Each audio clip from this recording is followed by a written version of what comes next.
95年27條。咁呢喺 circuit 裏邊咧個 reading of ammeter 呢個咧係 A1 咧就係0.6A。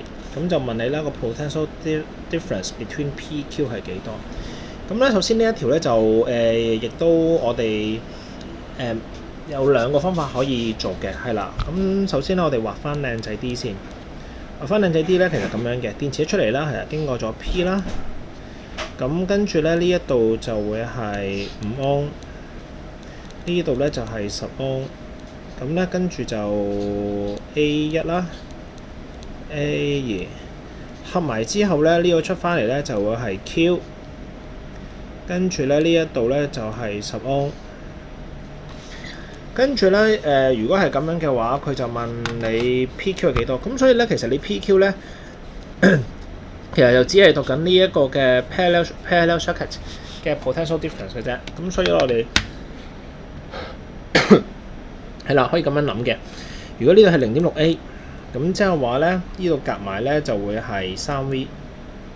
咁即係話下路咧都會係就都會係3V 啦。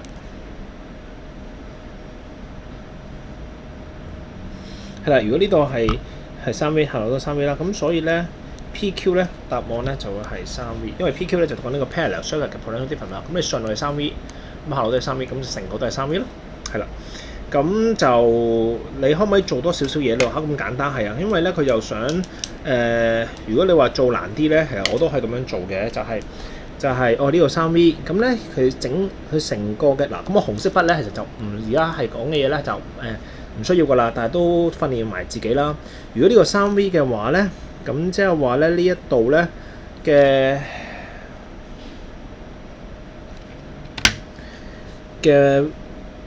V 數咧 V 等於 IR 啦，呢個就係0.3A。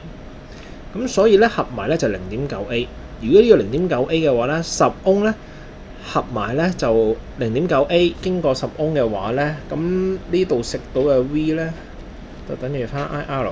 咁所以咧就會係0.9乘翻10啦。咁所以咧就會係9V 啦。咁如果呢度係9V 嘅話 ，OK， 咁即係成個電池咧就係12V。咁數碼翻低佢啦，原來電池咧就係12V， 提供12V， 但係10歐咧就食咗9V。咁所以咧 P 同埋 Q 咧合埋嘅話咧就會係12V 減翻9V。咁所以答案咧都係3V。咁所以咧你咁樣做嘅話咧，都答案做到係3V嘅。